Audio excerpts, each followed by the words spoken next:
मिरजेत गांजा माल विक्री करणारा 2 आरोपी जेरबंद. 968 ग्राम गांजा जप्त. स्थानिक गुन्हे अन्वेषण शाखा सांगली यांची कारवाई.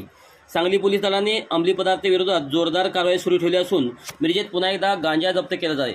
सांगली स्थानिक गुन्हे अन्वेषण विभागाने अबावली कब्रस्तान मेन गेटजवळ सापळा रचून रियाज मेहबूब सारवान वय वर्षे 42 वर्षे राहणार मंगल टॉकीजजवळ लोणार गल्ली मिरज आणि अमन अक्रम जमादार वय वर्षे 21 वर्षे राहणार ख्वाजा वस्ती मिरज या दोघांना ताब्यात घेतले. त्याच्याकडून 968 ग्राम गांजा, रोख रक्कम, दुचाकी, मोटरसायकल असा एकूण 81,100 रुपयाचा मुद्देमाल जप्त केला आहे. स्थानिक गुन्हे निरीक्षक पथकाचे सहाय्यक पोलीस निरीक्षक नितीन सावंत तसेच त्यांच्या पथकाला गांजा विक्रीची गोपनीय माहिती मिळाली होती. त्यानुसार आबावली कब्रस्तानचे मेन गेट समोर रस्त्यावर सापार लावून ते थांबले होते. सहाय्यक पोलीस निरीक्षक नितीन सावंत या पथकाने दोघांना ताब्यात घेऊन अंगझडती घेतली असता सदरचा गांजा जयसिंगपूर येथील मोहम्मद तोहीद सिद्दीकी नावचे इसमाकडून घेतला असल्याची माहिती दोघांनी दिली.